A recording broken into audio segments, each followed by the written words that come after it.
Assalamualaikum warahmatullahi taala wabarakatuh. Selamat pagi semuanya. Senang sekali pada kesempatan pada kali ini saya bisa kembali menemani kalian dalam pembelajaran bahasa Indonesia untuk kelas 12. Dan saya berharap kalian di rumah selalu sehat dan jangan lupa menjalani yang namanya protokol kesehatan agar kita bisa kembali tetap muka di sekolah ya. Baiklah, sebelum kita memulai pembelajarannya pada video pembelajaran kali ini, mari kita berdoa terlebih dahulu dalam hati masing-masing. Berdoa dimulai. Selesai.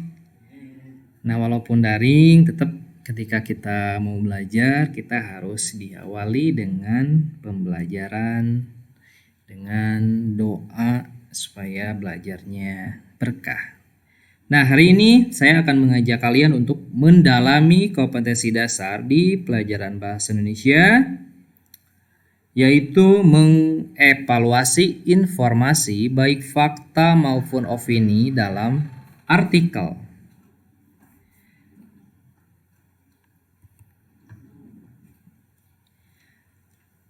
Nah, anak-anak, di kelas 11 kalian sudah belajar mengenai materi tentang karya ilmiah.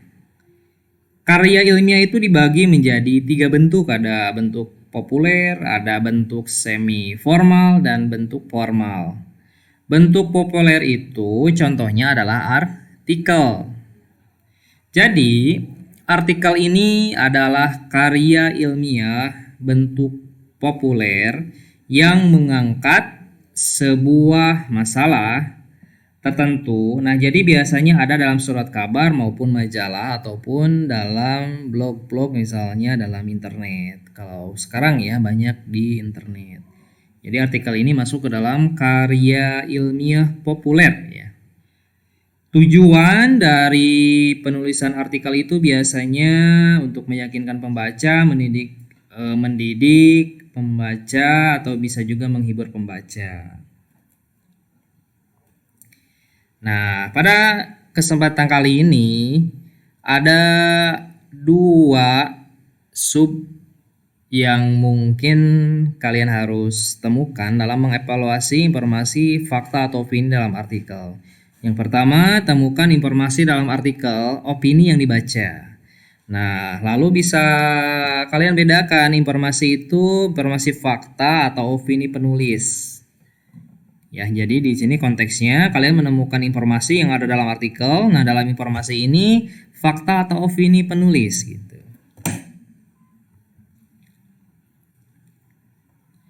Nah, tadi ya, jadi artikel itu adalah karya ilmiah berbentuk populer yang mengangkat sebuah masalah tertentu. Tujuan dari penulisan artikel yaitu meyakinkan, mendidik, atau menghibur pembaca. Dalam artikel itu berisi 2, ada fakta, ada opini.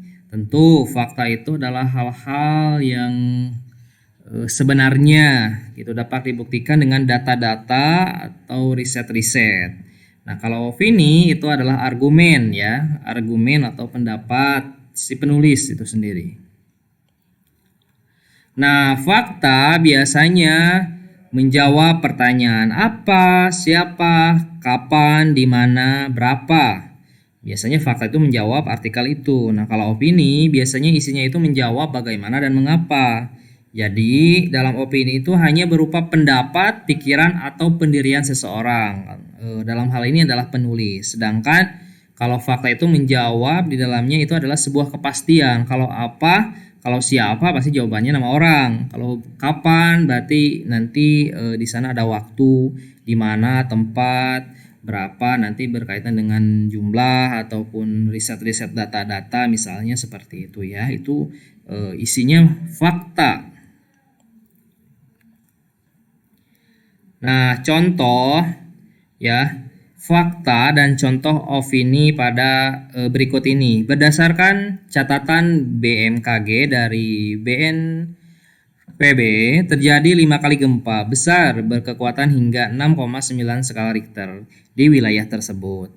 Nah, pada bagian ini kenapa di sini disebut fakta? Karena di sini ada disebutkan misalnya ini dari siapa? Dari BMKG ya. BMKB dari BNPT. Ini kalau ditanyakan siapa yang misalnya mengeluarkan informasi ini, BMKG dari BNPB. Nah, berapa kali misalnya terjadi gempanya? Terjadi 5 kali. Itu berapa besar kekuatannya? 6,9 skala Richter. Nah, ini bisa dijelaskan tadi bahwa kalau misalnya terdapat kalimat seperti ini, data-data yang bisa menjawab apa, siapa, berapa, kapan, berarti ini isinya adalah artikelnya itu adalah fakta ya, atau sudah terjadi.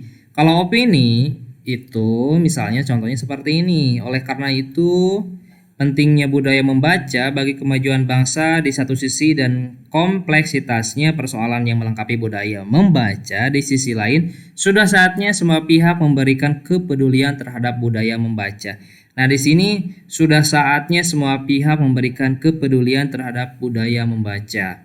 Ya, jadi yang digaris ataupun yang ditandai dengan huruf warna merah ini ya, pada contoh opini ini merupakan sebuah pendapat, pikiran atau pendirian seorang penulis. Ya, di sini tidak disebutkan tentang misalnya apa, siapa, kapan. Di sini yang ditanyakannya ataupun yang di sini adalah sisi argumen seorang penulis. Jadi ini dikatakan ini adalah contoh dari opini. Nah, tugasnya ya, pada poin ini, carilah sebuah artikel pendek yang berisi fakta dan opini.